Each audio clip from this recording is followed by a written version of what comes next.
Welcome back to Babbling with Brandi. Hey guys, so today we are having Ashton Brown on the show. Ashton is an aspiring actor with credits on both Chicago Med and Chicago PD. Ashton is a 2020 graduate from the University of Missouri with a degree in theater, performance, and film. I recently sat down with the thespian and discussed traditional discovery versus being discovered online through social media. I've known Ashton quite some time, and today's conversation was motivating to say the least. Take a listen to us, Babbling. Today's icebreaker game is sponsored by Drop That Line. Drop That Line is a fun movie and TV trivia game based on knowing popular lines and theme songs from our favorite classics. If you think you know your black movies and TV shows, well, this is the game for you. No matter the group size, Drop That Line is perfect for game nights with groups and even for date night. But I use it for icebreakers. Drop That Line. Find them on Amazon.com. A few questions for you before we get started. Sugar or salt in your grits?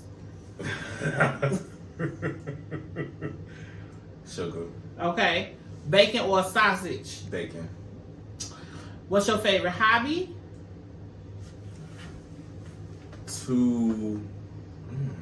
a good question. I got a lot of hobbies. One of my favorite hobbies to do would be to, I guess, engage in documentaries online. Oh, really? Yeah. I love documentaries. Like on YouTube? Mm-hmm. Devon, too. That's his stuff. I love murder mysteries, the first 48 stories, and everything. Oh, my God. That's Devon.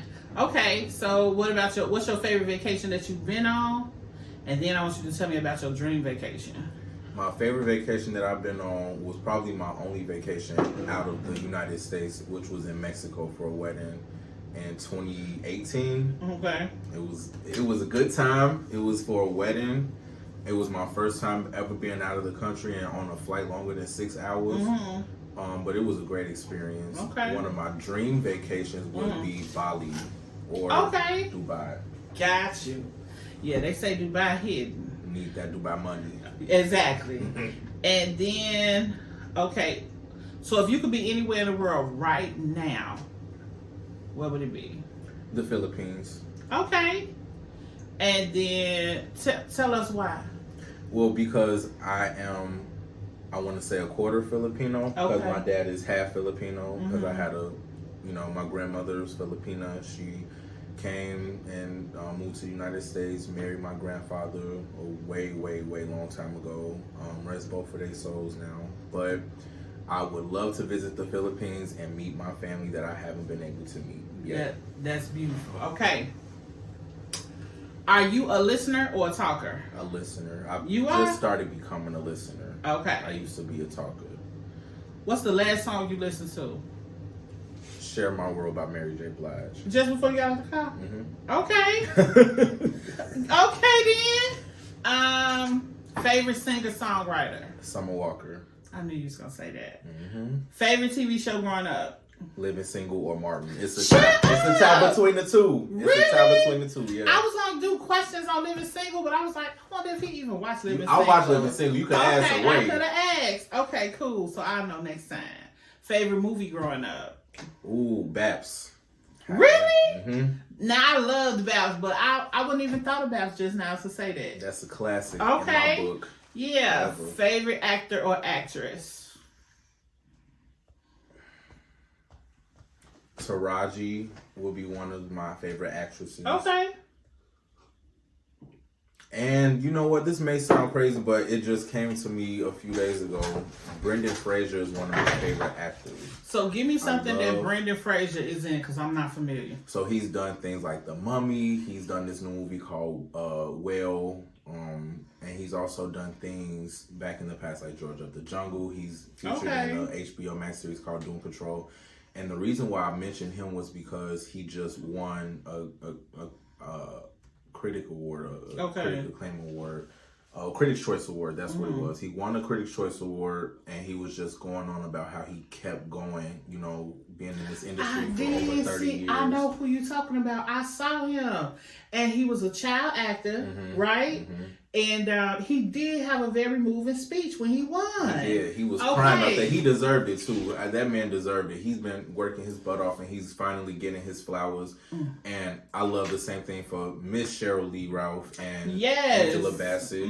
Definitely my favorite actors and actresses all time. So. Okay, now give me 3 goals for 2023 that you got. 3 goals for 2023 is to. That's a good question. Well, I do for a fact want to book myself more jobs. Okay. I want to book more jobs. My boy is an actor. We'll talk about that in just a moment. Okay. I want to book more jobs. I want to invest in my own home. Okay. And what else would I like to do? Ooh, one of my biggest goals, and it's a secret, I probably can't say it on here because they gonna see it eventually. But I want to throw a really nice celebration for my parents' anniversary. Oh, that'll be nice. Okay, that's what you want to do. That's like a goal of yours. Yeah, we need to start working on that then. I do. I hate planning. Okay. Well, I could plan for other people, but planning for myself, I ain't been the best at doing as far as like birthdays and everything's concerned. Everybody be asking me, what you doing for your birthday? And I'm like, I don't know. Whatever the one want me. But, Dream job. Dream job. I think I'm currently living my Come on now. I knew you was going to say that. That's why I asked. Definitely living my dream job, being a storyteller through visual art and being able to share the stories of, others, through storytelling in movies and film, television, and the theater, because I'm currently in the theater production as well. So I'm excited for that. This is so exciting. You at a very, very pivotal time in your life. Yes. Right. So you are living out your dreams. Right. One day at a time. Yes. And now tell me this. Okay. First, I want you to tell me. First, tell them because I already know. Tell them where you were just featured on. What show were you just on? And tell us about that. So I got a call around, I want to say November 16th, and I was asked to be featured in an episode of Chicago PD. Come on now. On NBC. So that was exciting for me. I went for it. I was like, yes, absolutely. Finding work for yourself independently is not the easiest thing to do. So when you are handed or you're presented with these opportunities, of course, it's a surreal feeling. It just makes you feel like, what is this really happening? But, I did it. It was great. The episode aired last week. I didn't even know until somebody tagged me on Instagram. It was like, I see you, friend. And I'm like, what you see me on? So I was really pleasantly surprised that the episode had then aired. I didn't know about it, but it was pretty dope. I was Cedric Grimes. He was a real bad guy. The man killed the pastor. He had children. He done smoked 3 bodies and got smoked all in one episode. So I was laying dead in the bathtub. Okay. The scene was pretty quick. I want to say I was on set for probably a good 8 hours, and my scene was a quick, not even a full 10-minute shoot. Wow. So, yeah, it was a great experience. So just being on set and learning so much about how everything works. Okay. Now you say you got the call in November. What did you do to even get that call? Like, where did you apply or put your information? They constantly throw casting calls on Facebook and on these websites like Actors Access, Backstage, and I submitted myself for anything. I just started sending pictures and stats about myself to the producers over at Chicago Med and PD because I want to say a week or 2 weeks prior to that call, I was an extra on Chicago Med. So I just kept revisiting the sites and resubmitted myself. And when I think a casting director assistant reached out to me, or one of the producers reached out to me, they just asked me to submit selfies to them, how I currently look, tattoos that I have. And then when I got that cleared, I had to then reach out to, because of NBC's legal department reached out to me and was like, we got to get these tattoos cleared, reach out to the artists that did them and see if, they consent to it.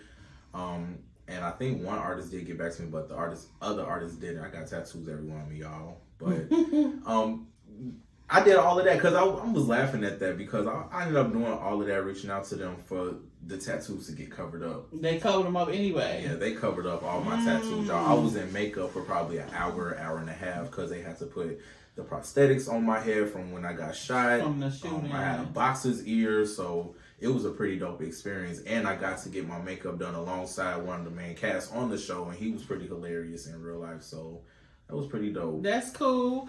Now, I want you to talk to me about during that experience. Nope, we're not even going to go to... Yeah, we can go to that experience. During that experience, what did you learn about Ashton?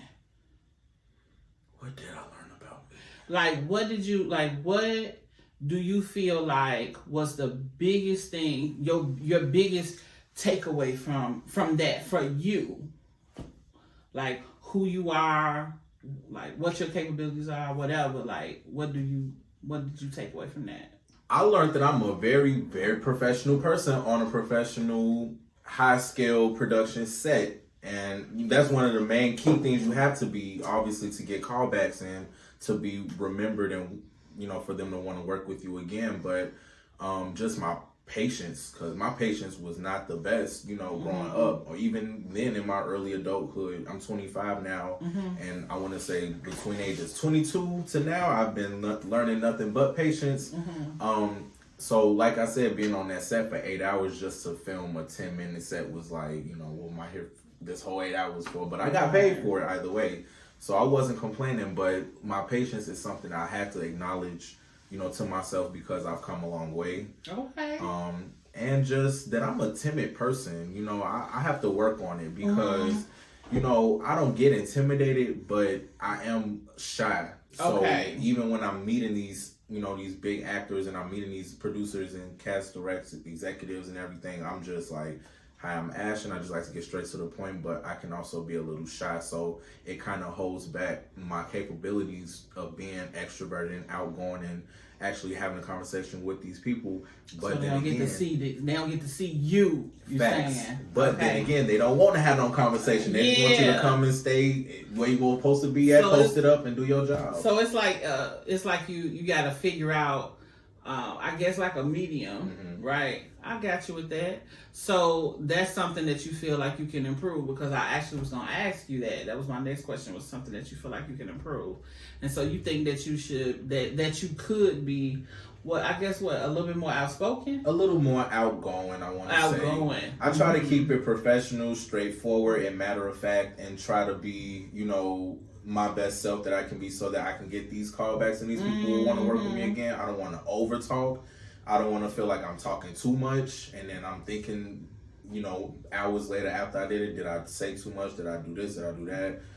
But it was a pretty dope experience being given my own trailer for that specific. Whoa. Yeah, they gave me a trailer for that job I did, and it was pretty dope. I've never had an experience like that ever in my life. They treated me like royalty, and I was just taken back by it because I'm like, wow, this is the position I'm in right now that I booked myself. Yes. I want to say 3 weeks after quitting my job. Yeah. So I was taken back. Because you left your job, you were working this job, and they had been pushing you. You could be very well climbing that corporate ladder right now within that company, but that's not your dream. That wasn't my dream. Yeah. And I spent 4 years in college busting my butt to get a degree in theater, performance, and film. So it's like I'm going on year 1.5 of me being at this corporate job that I'm not so happy with. So I'm like, do you continue to be unhappy for your bi-weekly checks, or do you take a risk on yourself and you bet on yourself and just keep God with you and just pray and hope for the best? Because I was just told this yesterday by a mentor that reached out to me. I'm still like shocked about it. A mentor reached out to me. He's an actor in the industry, and he's representing everything. He told me, he said, when you keep God first, you do everything that you can, and you let God do the things that you can't do. So it was really eye opening for me. Yeah. Very opening. Let me do my part, and let me give my praises, and then God will move me where I need to be. To go, yeah. Yeah. So, do you have any right now? Do you have anything that you are doing to like put yourself out there so that you can be seen, or you know what I mean? What type of what are you doing outside of the stuff that you put online to get like other roles, I guess? So right now I'm currently working on perfecting my craft because in a very critical and a very competitive industry, I just want to be the best that I can be and just let my talent speak for itself. Okay. So I've been taking acting classes with Richard Gallion. He's amazing, incredible instructor, and he's connected. So I'm just utilizing my resources and reaching out to the right people who can at least, help introduce me to people that could potentially put me in a good position or in a better position than I'm in. And just making sure that I'm staying on top of getting my content made, because I'm not really big on being super active on TikTok and Instagram, but in the time that we're in now, it's headache. To have to do all that recording and all of that, but we gotta do it. It's crazy too, because growing up, because I was given an opportunity at such a young age to be represented by Story Talent. But my mother wanted me to, remain in school and get my education done first. But growing up, I knew, I did a lot of studying because acting is the only thing that I could imagine myself doing. So I never went into another direction. So from the time I was a child to now, I've studied the industry and I've looked into, the back ends and the loops and just who to talk to, who to reach out to, and just how things work. And, traditionally, getting yourself in a position of becoming at least a B-list star is by doing it the traditional way, and that's going through agents and that's going through meetings. So that's what you're used to. That's what I'm used to, not Instagram now and TikTok. Now you gotta do a skit online. You gotta do a skit. You gotta stay relevant. You gotta keep the traction going. Followers gotta be busting. It's just a lot. It's a lot. It's a lot of responsibility now on the independent content creator.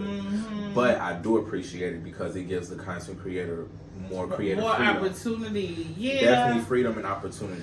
But it's just like, I mean, I can totally understand what you're saying, because even when you being a young person, you're saying where I came up where I worked on my craft. You get an agent, your agent believes in you, submits you for roles, you go and try out for those roles, do your auditions. Not every day I'm online doing some new skit. Hoping that somebody, the right person, to come across my page and try to reach out to me, because that's how a lot of the comedics are getting these jobs now. For obviously being their genuine, authentic selves and being funny, but because they're so consistent with the content they're posting, it's getting them endorsement deals, it's getting them sponsorship deals, and a lot of companies are reaching out to them. So and that's great, by all means. But that's just not what you used to. That's not what you come from. And so somebody like a 16-year-old kid, 17-year-old kid, or somebody who has no direction at all, they have no idea what they want to do, and they pick up a phone and they just start playing around on the phone, and they get these opportunities.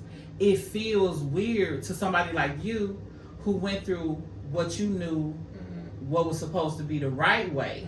Right, which is go to school, get the practice, like you said, take the classes and all of that. You went what's quote unquote the right way or the traditional way. So it's hard for you to adjust to this.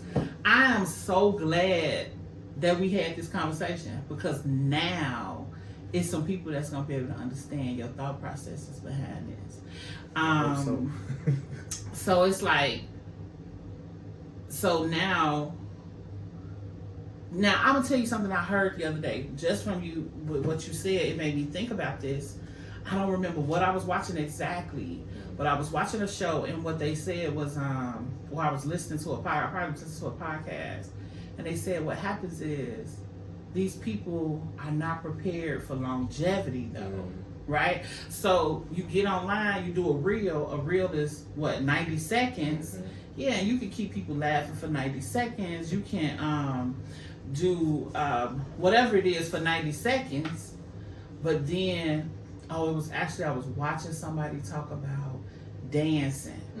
And it was like, these kids can't even hold their breath for a 4-minute video, you know, for the time it takes, because they doing TikTok dances.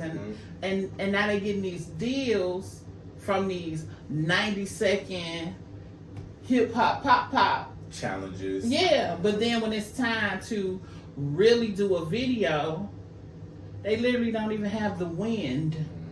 It's Debbie Allen, as a matter of fact. Oh, that Debbie Allen said Debbie Allen. That's who it was. I don't know what I was watching, but it was Debbie Allen that said that. She like, they can't even hold their breath. So that's very interesting to hear you say that. I'm glad. I'm so glad we had this talk. Yes, me too, friend. Me too. So tell me right now, what's your favorite show out right now? Living single. Don't get me started. The fact that I'm on season 5 right now. Oh, I started over on Hulu. Like, I'm on season 2. Like, I started over a few weeks ago because I mean it's good stuff out here, but Living Single feel good, right? Yeah, that's my comfort show. Living Single and Martin, that's my go-to. As soon as I get home, I gotta play it. I watched that Best Man Final Chapters recently. I did a review on it. I like it. I liked it a lot, but I don't watch a lot of new TV. Like I need to, like they said, Wednesday. Did you watch that? Wednesday was incredible. So it was good. Okay, so I got picked up for a second season too. So congratulations to the team with Wednesday. Tim Burton. Okay, I'm gonna give that a try. That's like my next new show that I want to give a try. Now, did you have any questions for me? Did you want to talk about anything with me? I did want to bring up this one because it's still sticking to my head. What my mentor said to me yesterday. He told me, and I want to say the moral of the story is to keep going. Keep pushing. Because he was like, what he told me yesterday, and I promise you, the man called me while I was half asleep. I was watching Living Single, about to take a nap, and the man called my phone, and I jumped up so quick because I had reached out to him a few days prior to when he hadn't responded. So that call took me by surprise. He told me, and he was just like, you know, reassuring me that I was on top of my game and I'm doing a great job. And he was like, I want to say this before I get off the phone, like a pastor that be saying that, but keep y'all for an extra 20-30 minutes. Right. But he told me, he said when he was filming Respect in Atlanta, and he was in his hotel. He lived in Illinois, but he was able to book himself, you know, Tyler Perry Productions, and he was able to book himself a role as a band member on the movie Respect, starring Jennifer Hudson and Marlon Wayans. So the Aretha Franklin buyout. The Aretha Franklin buyout. So they shot that in Atlanta, and what he was telling me was 3 years prior to him doing that job, he auditioned for an agency in Chicago, and he said he knows for a fact he's a good actor. He said he put in the work, he put in the practice and the preparation, and he know he had did a good job. And they told him that they would reach out to him in about 5 to 7 business days. And when the 7th and 8th day came, they hadn't reached out to him, so he reached out to them. And what they told him was, yeah, we know who this is. If we would have wanted you, someone would have reached out to you. Oh, wow.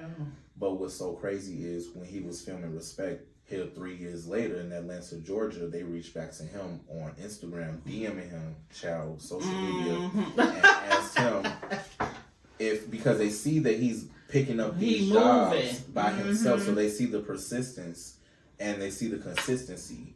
So they reaching out to him now 3 years later saying, do you have representation? Or are you seeking it? And he told them, I'm seeking it. So they asked him, God, I hope I don't get sued for this story, but it's a good story. You know? I mean, you're not giving out names right, or no companies, names, so we good. So he told me they reached out to him and they asked him if he had representation. He said he was seeking it. I love this so much, sorry.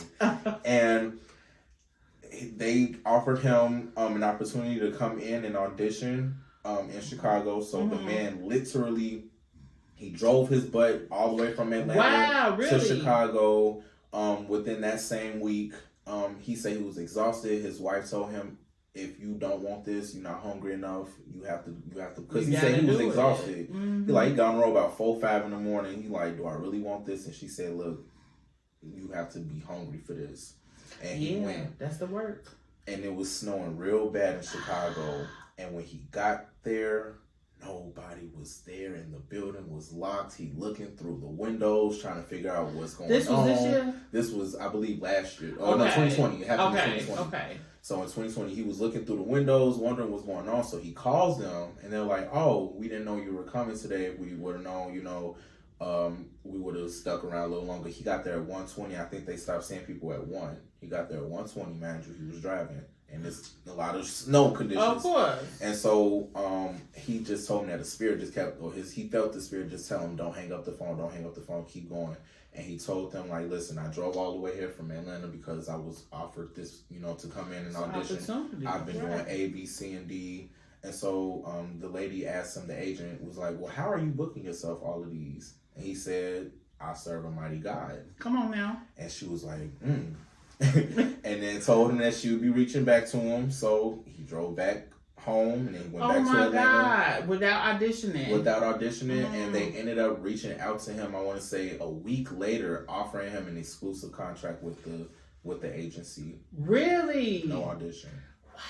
So they shouldn't have been asking him for no audition in the first. That's what I was about to say. Exactly. I'm like, why don't they even make him audition and they can clearly see that what he's doing? Yeah. So they see my man's out here putting in the work, and so they offer him an exclusive contract. So I guess moral of the story of that is to keep going and keep believing in yourself, and keep God first. Always keep God first, because man, what he told me about doing what you can do and let God do what you can't do, that'll never leave my head ever. It'll follow me in life forever. That's good.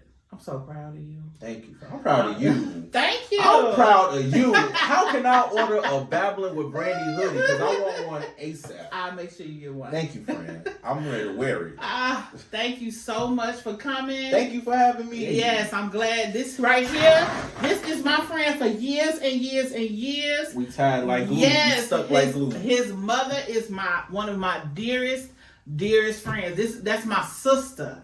And I couldn't wait to have him. He was supposed to be on here last season, but he was too busy running the streets and doing what he do. But he here now. Sounds like he is focused and ready to take over the world. And I'm excited for him. I'm excited for you, Ashton. Your name is gonna ring out here in these streets real soon. I'm excited too. I'm praying real soon. I want to thank you guys so much for coming to listening to Babbling with Brandi or watching us on YouTube. And until next time, see you later. Bye. Peace out.